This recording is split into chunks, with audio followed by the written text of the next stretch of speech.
Analysis చేద్దాం ఒకసారి. మనతో పాటు మా వరంగల్ ప్రతినిధి నవీన్ మనతో పాటు లైవ్లో జాయిన్ అయ్యారు. ఇక మనం చూస్తున్నాం ఈ ఫలితాలకు సంబంధించి రాష్ట్ర వ్యాప్తంగా కూడా వస్తున్నటువంటి నెంబర్ను కూడా మనం అప్డేట్ చేస్తూ ఉన్నాం. నల్గొండ నుంచి రవి కూడా మనతో పాటు మా కొలీగ్ జాయిన్ అయ్యారు. Yes, good evening Naveen and Ravi.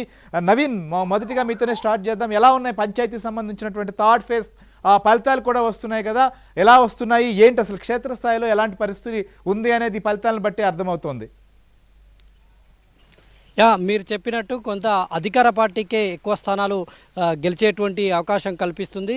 ఇప్పటికే జరిగినటువంటి మొదటి దశ కావచ్చు, రెండవ దశ కావచ్చు, అధికార పార్టీకి సంబంధించినటువంటి వాళ్ళే ఎక్కువ స్థానాలు గెలుపొందారు. అయితే ఉమ్మడి వరంగల్ జిల్లాలో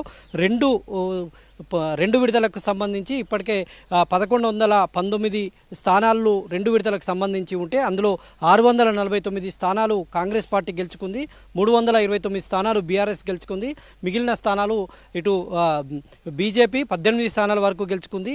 తర్వాత 107 స్థానాల్లో ఇండిపెండెంట్స్ గెలుపొందారు. స్వతంత్రులు కావచ్చు, ఏ పార్టీకి మద్దతు తెలిపిన వారు తటస్థంగా ఉండేటువంటి వారు గెలుపొందారు.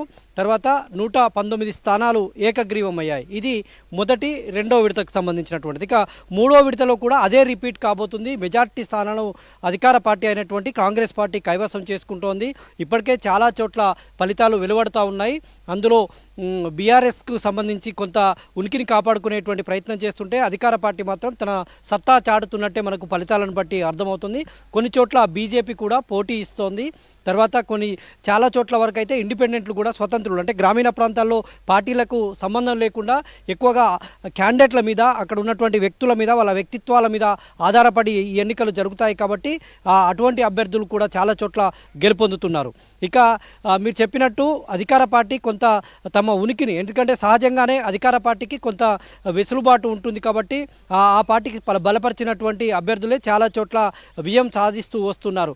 కొంత బీఆర్ఎస్ పార్టీ కావచ్చు, విపక్ష పార్టీలు కావచ్చు, కొంత ఫైట్ చేస్తున్నటువంటి దృశ్యాలు కనిపిస్తున్నాయి. మనం చూస్తున్నాం ఓడిపోయినటువంటి అభ్యర్థులంతా కూడా కౌంటింగ్ కేంద్రాలకు బయటకు వస్తున్నటువంటి దృశ్యాలు కనిపిస్తూ ఉన్నాయి. అయితే చాలా చోట్ల కూడా ఇదే పరిస్థితి, అంటే బీఆర్ఎస్కు కాంగ్రెస్ అభ్యర్థులు ఎక్కువగా పోటీ పడుతున్నప్పటికీ ఈ ఎన్నికల్లో కాంగ్రెస్ పార్టీ ఎక్కువగా ప్రభావం చూపిందని చెప్పవచ్చు.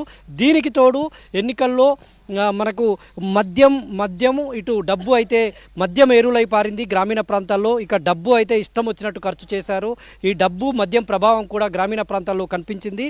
ఎందుకంటే ఇటు అధికార పార్టీకి సంబంధించినటువంటి వాళ్ళు కావచ్చు, బీఆర్ఎస్ కావచ్చు, ఇద్దరు అభ్యర్థులు కూడా డబ్బులు సర్పంచులు, అంటే మనం చూస్తున్నాం సర్పంచులకు అనుగుణంగా ఇప్పుడు కాంగ్రెస్ పార్టీ బలపరిచిన వాళ్ళు, బీఆర్ఎస్ బలపరిచిన, బీజేపీ బలపరిచిన, కమ్యూనిస్టులు బలపరిచిన, ఇట్లా మనం చూస్తున్నాం కదా. వార్డుల విషయం ఎలా ఉంది? సో అదే రకమైనటువంటి ఫలితాలు ఉన్నాయి, వార్డులు ఏమన్నా వచ్చేతలకే వేరుగా ఉన్న పరిస్థితి? అయితే చాలా చోట్ల సర్పంచ్ గెలిచినటువంటి స్థానాల్లోనే వార్డు మెంబర్లు కూడా అదే పార్టీకి సంబంధించిన వాళ్ళు గెలుపొందినటువంటి సందర్భాలను 1-6 చోట ఆయా వార్డులకు సంబంధించి ఆయన వ్యక్తిత్వాన్ని బట్టి ఏదో 1-6 తప్ప మిగిలిన చాలా మెజార్టీ గ్రామ పంచాయతీల్లో మాత్రం ఎక్కడైతే సర్పంచ్లు ఎవరైతే గెలుపొందారో అదే పార్టీకి సంబంధించినటువంటి అభ్యర్థులే వార్డు స్థానాలను గెలుపొందారు. ఎక్కువ చోట్ల మాత్రము ఏదో 1-6 తప్ప అలాంటి పరిస్థితులు లేవు. ఎక్కువ చోట్ల ఈ సర్పంచ్ గెలిచిన చోటనే వార్డు మెంబర్లు గెలిచినటువంటి పరిస్థితి ఉంది. అయితే వీటిలో మద్యము ఇటు డబ్బు ప్రభావం అయితే ఎన్నికల్లో స్పష్టంగా కల్పించింది. కొంత ఎన్నికలకు సంబంధించినటువంటి నిఘా వేదిక కూడా చాలా చోట్ల నిఘా పెట్టి కొంత డబ్బు మద్యం కూడా పట్టించినటువంటి పరిస్థితి. నిఘా వేదిక కన్వీనర్ ఉమ్మడి జిల్లా